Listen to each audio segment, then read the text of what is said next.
Dnes je začiatok apríla 2026 a ja som sa rozhodol navštíviť toto historické a zároveň pietné mesto v Považskej Bystrici.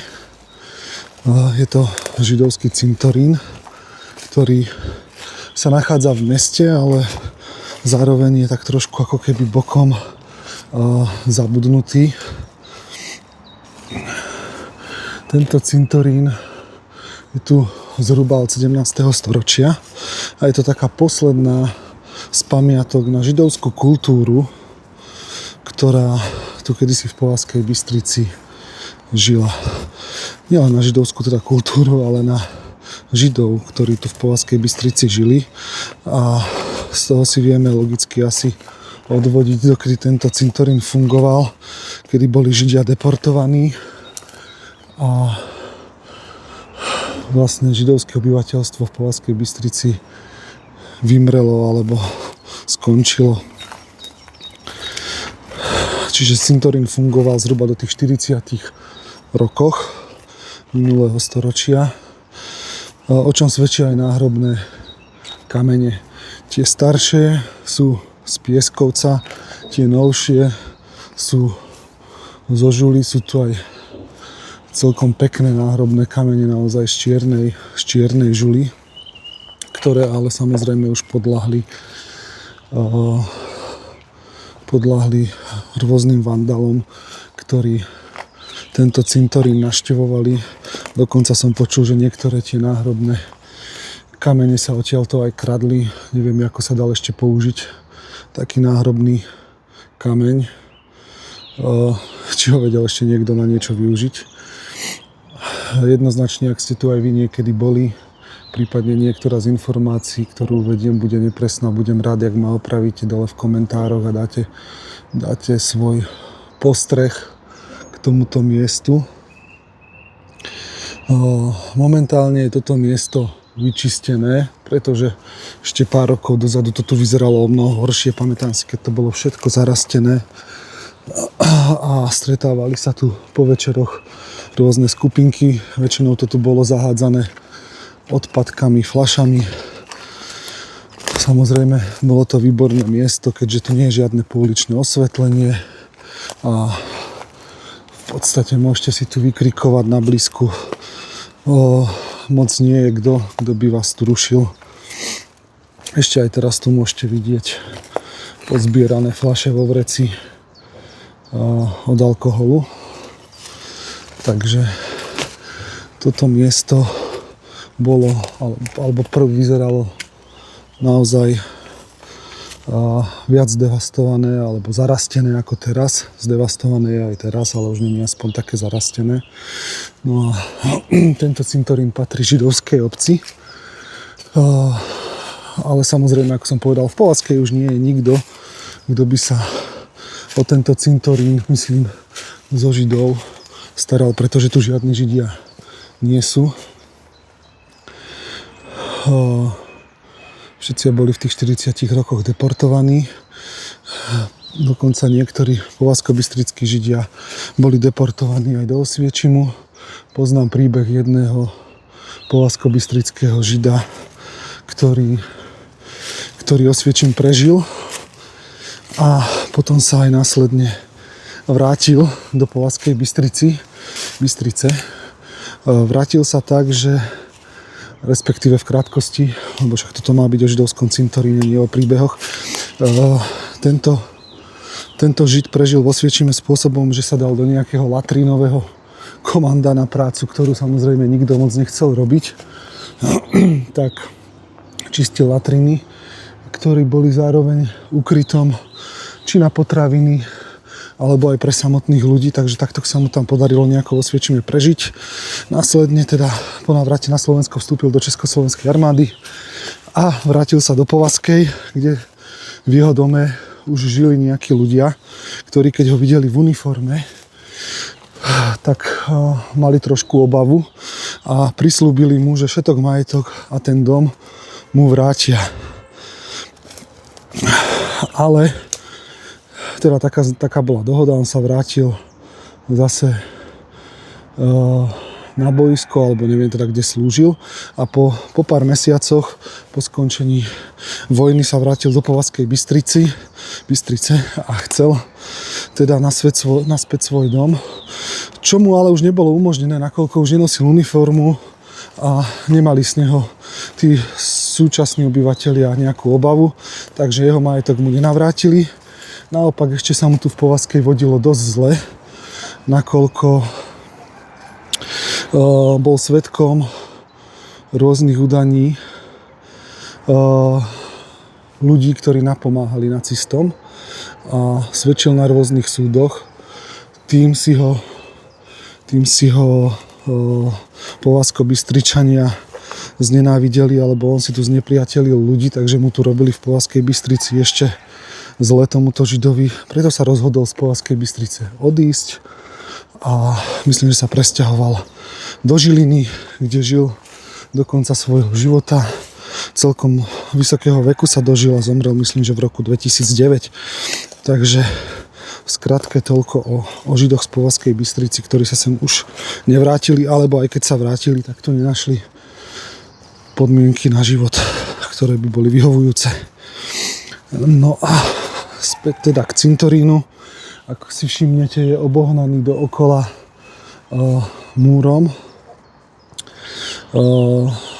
čo na slovenských alebo kresťanských cintorínoch moc nebýva. Je to práve preto, že Židia si tie svoje cintoríny ako keby viac chránili.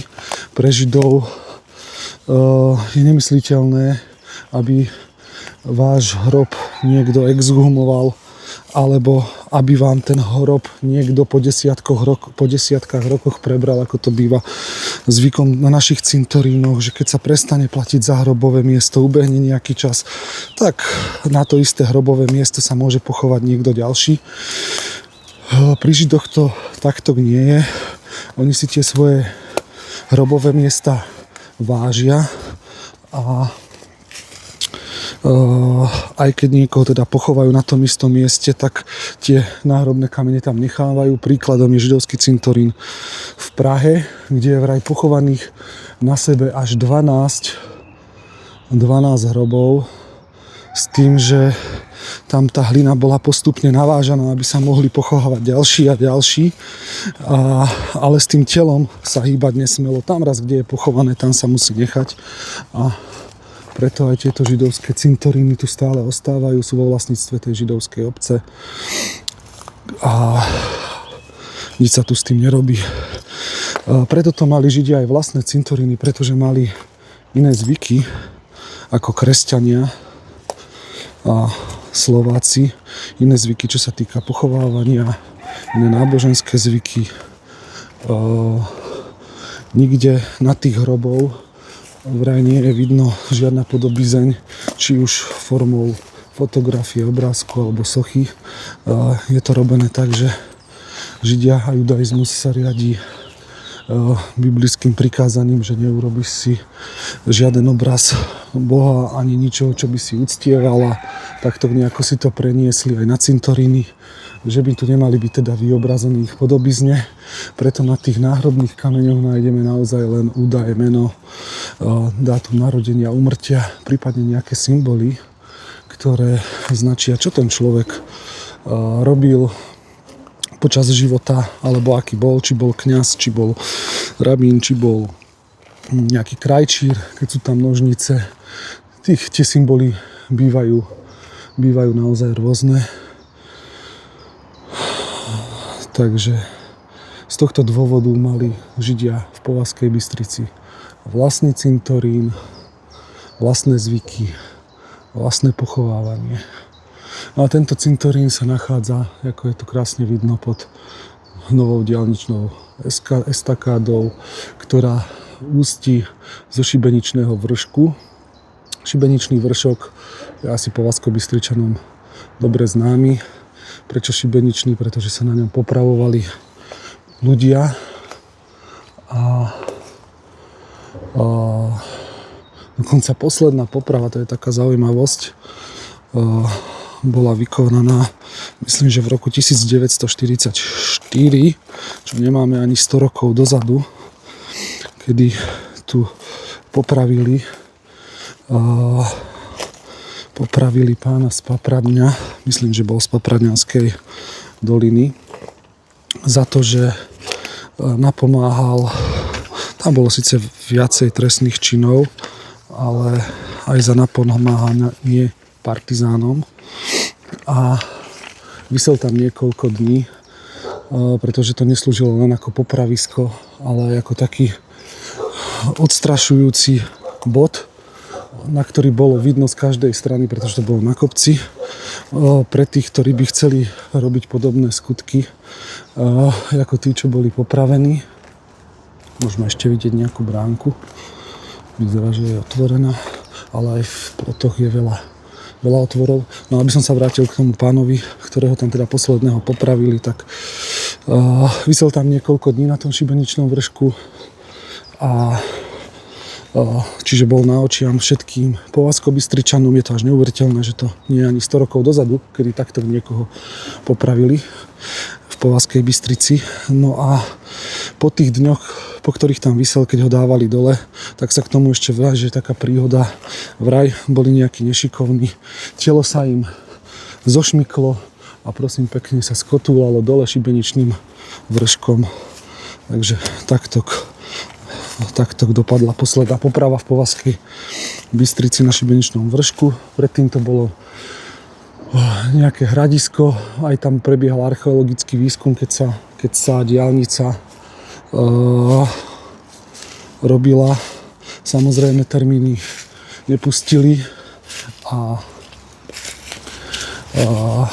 nestihlo sa to všetko vyskúmať tak, ako by sa to malo vyskúmať alebo preskúmať, a diaľnica sa rýchlo postavila. Čiže toto miesto má hlboký historický význam,